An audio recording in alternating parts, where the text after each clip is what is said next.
गौण खनिजांची चोरटी वाहतूक करणाऱ्यावर देवणी पोलिसांची कारवाई. 7,10,000चा मुद्देमाल केला जप्त.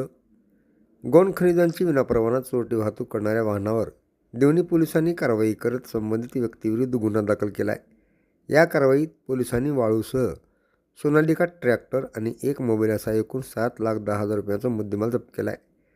मिळालेल्या माहितीनुसार देवणी तालुक्यातील सिंदीकामठ येथे मांजरा नदी पात्रातून गौण खनिजाची बेकायदेशीररित्या वाहतूक केली जात असल्याची माहिती देवणी पोलिसांना मिळाली होती.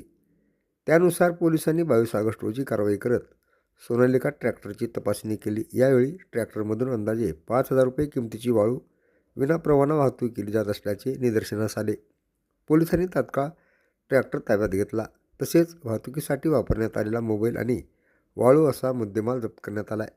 या कारवाईत जप्त करण्यात आलेल्या मुद्देमालांची एकूण किंमत सुमारे 7,10,000 रुपये असल्याची माहिती पोलिसांकडून देण्यात आली.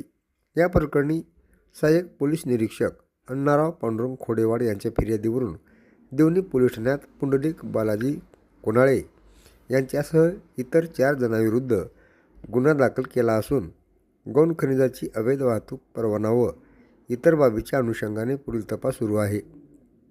गौण खनिजांची अवैध उत्खनन व वाहतूक करणाऱ्याविरुद्ध पोलिसांकडून कारवाईचा धडाका सुरू असल्याने अवैध वाळू वाहतूक करणाऱ्यामध्ये खळबळ उडाली आहे.